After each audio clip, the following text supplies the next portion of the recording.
నమస్తే.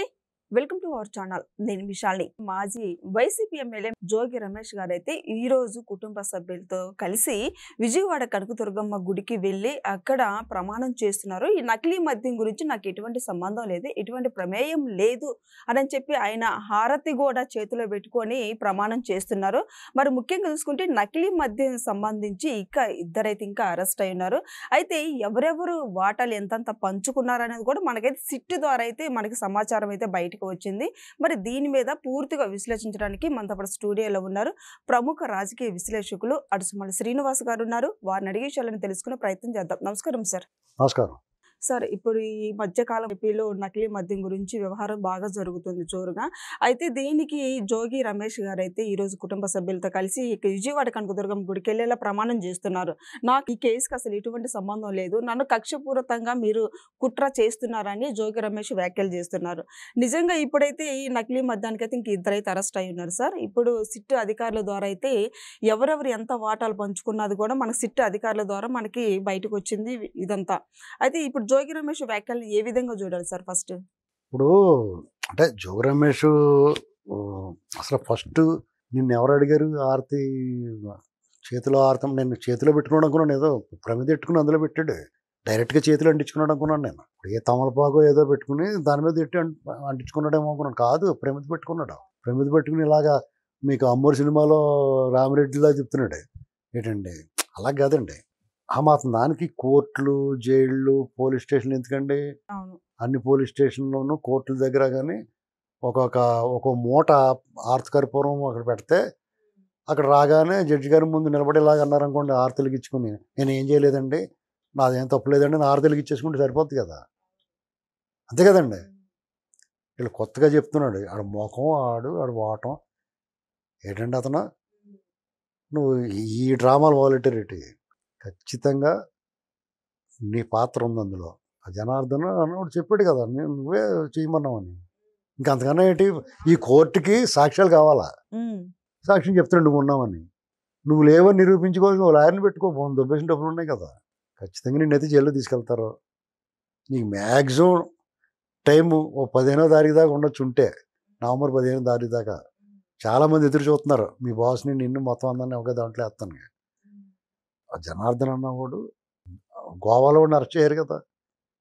గోవాలో ఎలా చేయాలి, కలపాలి, రసం సాంబార్ ఎలా చేయాలో చెప్పిన పట్టుకొచ్చారు ఏంటండి.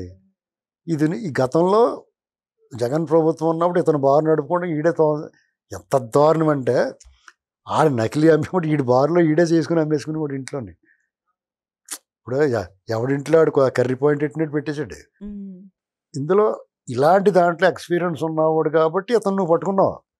నీ ఇంటి ఎదురుగుండా పచారీ కొట్టు కాబట్టి అతనికి నీకు పరిచయం ఉంది కాబట్టి, ఎప్పటి నుంచో వాళ్ళ తాతల దగ్గర నుంచి పరిచయం అన్నావు నువ్వు.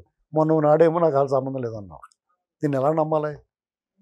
పైగా నువ్వు కానీ జగన్మోహన్ రెడ్డి కానీ మీ బ్యాచ్ ఎవరన్నా కానీ ప్రమాణకాలు దేవుడి మీద ఒట్టంటే అసలు నమ్మరు ఎవడం. మీరు ఇప్పుడు ఎవడన్నా సత్యసంధుడు, అత్యంత నిజాయితీపరుడు, ఇలాంటి వాళ్ళు ఎవరన్నా వాళ్ళు ప్రమాణం చేయక్కర్లేదు, వాళ్ళ మాట చెప్తే నమ్ముతారు విశ్వసనీయతను. Face is the index of mind అంటారు. నీ ముఖం అస్సలు నమ్మదగింది కాదు. నీ ముఖం చూస్తే నువ్వు పెద్ద దొంగోడు అని తెలుస్తుంది. అందులో అనుమానం లేదండి. ఎందుకంటే జగన్మోహన్ రెడ్డి బ్యాచ్లో వాళ్ళ మంత్రివర్గంలో ఉన్నారంటే వాళ్ళు బందిపోటు దొంగల కింద లెక్క. అలాంటి వాళ్ళే తీసుకుంటాడు అతను. ఒక మాజీ ముఖ్యమంత్రి ఇంటి మీద దాడికి వెళ్ళిన నీకు అసలు నీ మీద రౌడీ షీట్ ఓపెన్ చేయాలి వీళ్ళు, ఆ కేసు పెట్టి. వీళ్ళదే తప్పే, కూటమి ప్రభుత్వం కూడా తప్పే.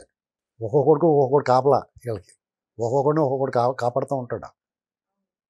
మరి మీకోసం పనిచేసిన వాళ్ళు, మీకోసం మాట్లాడిన వాళ్ళు, మీకోసం క్షేత్రస్థాయిలో యుద్ధం చేసిన వాళ్ళు, ఆస్తులు పోకుండా రక్తం చిందించిన వాళ్ళు సన్నాసులు. మరి ఏంటండి ఇది? చంద్రబాబు నాయుడు గారు, పవన్ కళ్యాణ్ గారు, లోకేష్ గారు కూర్చుని మనం వీళ్ళకి దప్పడం వేయాల్సిందే అనుకుని ఒక రౌండ్ వేయాలి మీరు. ఎందుకంటే ప్రజలు మీ చెట్టు పేరు మీకు వస్తుంది. వీళ్ళు దొంగతనాలు చేస్తారు, వీళ్ళ తప్పులు చేస్తారు, వీళ్ళ దోపిడీ చేస్తారు, వాళ్ళు అనిపించాలి శిక్ష, కానీ ఆ పాప ఫలితం కానీ వాళ్ళు అనిపించాలి. కానీ అపనింద మీ మీద వేస్తున్నారు. మీరు వదిలేశారు కాబట్టి మిమ్మల్ని మీద మీమే కోపం వస్తుంది. నిజంగా మీకేం సంబంధం? వాళ్ళని తీసుకెళ్ళి కొట్టి లోపల పడేయాలి అంతే. అది చేయకపోతే మీది కూడా తప్పు అవుతుంది. ప్రజలందరూ ఇది అడుగుతున్నారు. ఇందులో నేను మొహమాటలాగానే చెప్తాను, కూటమి ప్రభుత్వానికి మన హితవు, సూచన, సలహా, అభ్యర్థన, విజ్ఞప్తి, వినతి ఏదని అనుకునే ఉన్నాయి. వాళ్ళు మాత్రం ఇలాగా తిరుపతిలో తిరుపతి దేవస్థానంలో కరుణాకర్ రెడ్డిని వదిలేసిన, జగన్మోహన్ మద్యం స్కామ్లో జగన్మోహన్ రెడ్డి దగ్గరికి ఇంటికి వెళ్ళి లోపల నుంచి ఈడ్చుకు రాకపోయినా, ఈ కల్తీ సెకండ్ సిట్ వేసారు, చిన్న సిట్, ఈ జోగి రమేష్ని, పేరుని బియ్యం దాంట్లో పేరు నానిని, చంద్రశేఖర్ రెడ్డిని, వీళ్ళందరినీ మీరు లోపల పెట్టకపోతే ఆ అపవాదు అపనింద మీరు మోయాల్సి వస్తుంది. వాళ్ళ గురించి, ఆ బందిపోటు దొంగల గురించి మీరు ఎందుకంటే మాట్లాడతారు? మీరు కష్టపడ్డారు, మీ వ్యక్తిత్వాన్ని హననం చేశారు, మిమ్మల్ని కించపరిచారు, మిమ్మల్ని బూతులు తిట్టారు, మీ మీద దాడులు చేశారు, మీ కార్యకర్తలను ఇబ్బంది పెట్టారు, మీ నాయకులను జైల్లో పెట్టారు. వీళ్ళ కోసమా మీరు ఉపేక్షించేది, ఉదాసీనంగా వదిలేసేది? మీరు చేస్తున్న పని అద్భుతంగా పరిపాలన చేస్తున్నారు, అభివృద్ధి చేస్తున్నారు, సంక్షేమం నెంబర్ 1 ఇన్ కంట్రీ, ఈ దేశంలోనే గొప్పగా చేస్తున్నారు మీరు. ఈ పావుల్ని, దొంగల్ని, వీళ్ళని వదిలిపెట్టడం అనేది సరికాదు. మీరు వదిలిపెట్టారని అంటే ఇంకా టైం ఉందనుకుంటున్నాను. కాదండి, ఇప్పుడే వేసేయాలని, టపారమని బుట్టలో పెట్టేయాలని. లేదనుకోండి, ఈ పిల్ల పావులు ఇంకా వస్తూ ఉంటాయి, మాట్లాడుతూ ఉంటారు. వాళ్ళు యాక్టివ్ అయ్యారు. వాళ్ళ పేరోల్స్లో ఉన్న జర్నలిస్టులు, కుల సంఘాలు చూసారా ఎలా వచ్చి మాట్లాడుతున్నాయి? కుల సంఘాలు సంబంధం లేని విషయాల్లోనూ. బస్సు యాక్సిడెంట్, హృదయ విదారకమైన ఘటన జరిగితే, దుర్ఘటన, దాని మీద మద్యం, కల్తీ మద్యం అని, బెల్ట్ షాపులని, ఎలాంటి మాటలు మాట్లాడుతుంది? దీనికి కారణం ఏంటి? నోరెత్తి మాట్లాడితే, అసత్య ప్రచారాలు చేస్తే ముఖాన్ని 3 ముఖాల కింద పగల కొట్టలేదు కాబట్టే వాళ్ళు మాట్లాడుతున్నారు. వీళ్ళ విషయంలో మీరు అందంగా కోర్టులు చెప్పినట్టుగా 41A నోటీస్ ఇచ్చి 2 సార్లు కూర్చోండి, విచారణ చేసి కూల్డ్రింక్ ఇస్తే వాళ్ళు చెప్పిన మాట అనరు. వాళ్ళు జరగాల్సిన మర్యాదలో శివాజీ ట్రీట్మెంట్ అంటారు దాన్ని, అది చేసి ఎల్లిడోట్ పౌడర్ రాసి పంపిస్తూ ఉండాలండి. ఇక్కడ మళ్ళీ మీరు జైల్లో పెట్టిన వాడిలో పరివర్తన, పశ్చాత్తాపం కలగకపోవచ్చేమో, కానీ వాడి ముడ్డి పగిలినప్పుడు మాత్రం చచ్చినట్టు నోరు మూసుకుని ఉంటాడు. లేకపోతే అతను ఈ హారతికర్పూరాలు ఇచ్చేస్తే, ఆ మాత్రం కోర్టుల దగ్గర, పోలీస్ స్టేషన్ దగ్గర హారతికర్పూరం బస్తాలు నిండా పెట్టేస్తే వచ్చిన అందరికీ హారతికర్పూరం వెలిగించి తిప్పేసి వెళ్ళిపోరా బాబు అని చెప్తామే. ఎందుకు దండగా? ఇంతమంది పోలీసులు ఇవన్నీ ఎందుకు దండగా? ఏంటండి, దొంగతనాల విషయంలో క్రైమ్ డిపార్ట్మెంట్ని ఈ చోరీ కేసులు ఎత్తేయచ్చు. ఎవడైనా పట్టుకొచ్చాడు, ఒరే హారతికర్పూరం అక్కడ ఉంది, గబక్కని వెలిగించేసి తిప్పేసి వెళ్ళిపోరా, చెప్పు, నిజం చెప్పానండి. ఏంటండి, అసలు గుళ్ళకి ఎలాగే అలవ చేశారు 4 దొంగని అని నిన్ను ఎవడు అడిగాడు? ఆరతిమ్మని ప్రమాణకం చేయమని ఎవడు అడిగాడు నిన్ను? నీ అంతా నువ్వే ఛాలెంజ్ చేసేసి చంద్రబాబు వాళ్ళు రావాలా నీకోసం? నీ బతుక్కి చంద్రబాబు, మీ దొంగ బతుక్కి చంద్రబాబు గారు, లోకేష్ గారు రావాలా? పవన్ కళ్యాణ్ గారు వద్దా? ఏంటండి, మోడీ గారు ఏమో అక్కలేద్దా? వాళ్ళ జోలికి వెళ్తే ముడ్డి పగలు కొడతారనా? వీళ్ళైతే మంచోళ్ళు, సాఫ్ట్ టార్గెట్ అన్నా. ప్రతి ఓడికి ఇది ఒక అలవాటుగా మారింది. మళ్ళీ వీళ్ళ వైపే వేళ్ళు చూపిస్తాయి కూటమి. మీరు అలా వదిలేబట్టే వాళ్ళు అలా రెచ్చిపోతున్నారు.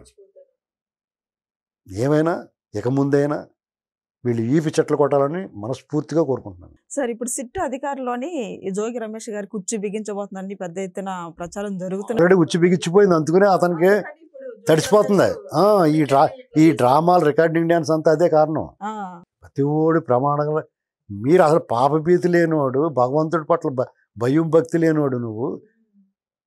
మీరు ఎన్ని దేవాలయాలకి, దేవీ దేవతల విగ్రహాలకు అపచారాలు చేసి, అప్రతిష్ట పాలు చేసి, సంప్రదాయాలు మంట కలిపి, రథాలు తగలబెట్టేసి, విగ్రహాలని మలం పూసి, ఆంజనేయ స్వామి విగ్రహం చెయ్యి విరగొట్టి, వెండి సింహాలు దొబ్బేసి అమ్మవారి దగ్గర. అసలు దేవుడు కూడా ఒక్కొక్కసారి వాళ్ళ పాపులకి వాళ్ళని పరివర్తన తీసుకొద్దాం, చంద్రబాబు గారిలాగా ఆలోచిస్తాడు దేవుడు కూడా.